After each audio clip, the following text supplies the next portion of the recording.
Look at this map. We are looking at 3 massive North American nations, broken down into 16 host cities. To hold this massive new data spike, FIFA is expanding to 48 individual nations, ballooning the schedule to 104 matches.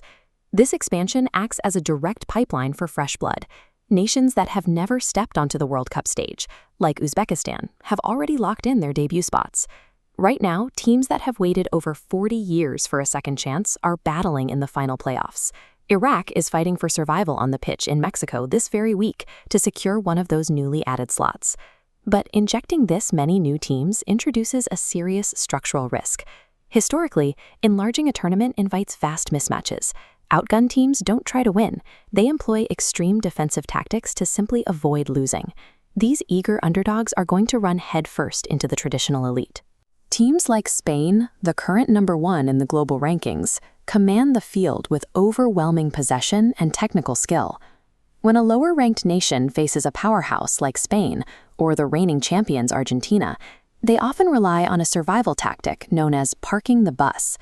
This means they drop every single player behind the ball to pack the defensive zone and grind out a 0-0 draw. To make that strategy work, the underdogs have to kill the rhythm of the game. They deliberately waste time on throw-ins, they fake sudden injuries, and slow-walk their substitutions to run the clock down. If you take a schedule of 104 matches and fill it with deliberate dead time and stalling, the math is brutal. The largest World Cup in history risks becoming the most tedious.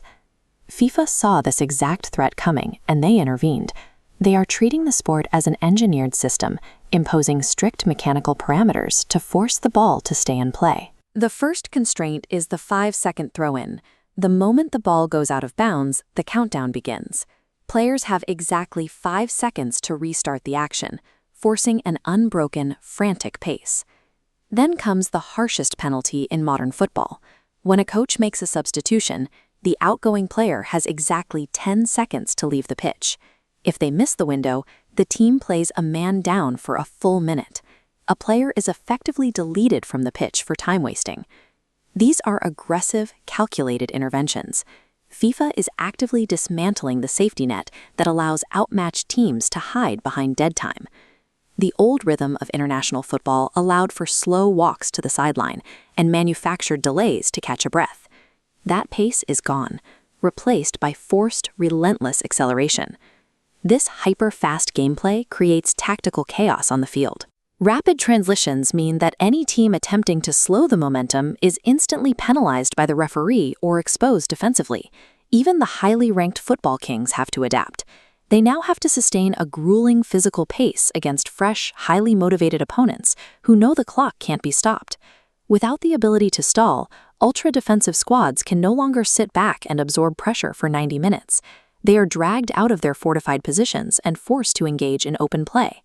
By stripping away the ability to manipulate the clock, FIFA demands that every nation survive purely on their athletic endurance and split-second tactical execution. When you take 48 hungry teams and throw them into a high-speed pressure cooker, you create a massive systemic equalizer. This combination unexpectedly tilts the odds toward aggressive, fast-paced underdogs who thrive on transition and are eager to attack. We are already seeing the global hierarchy shift in real time. Look at Morocco. Their relentless, driving style of play recently pushed them to a record high of 8th in the world rankings.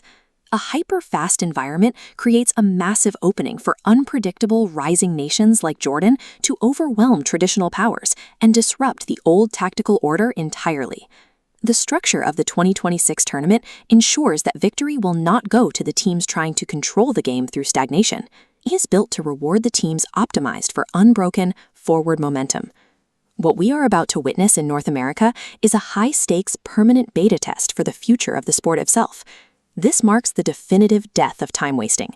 The old rules have been burned, giving way to a hyper-global, high-speed era of football.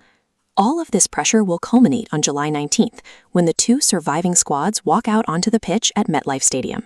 Out of 48 competitors and 104 matches, we will finally see which nation is biologically and tactically equipped to survive the fastest tournament FIFA has ever engineered.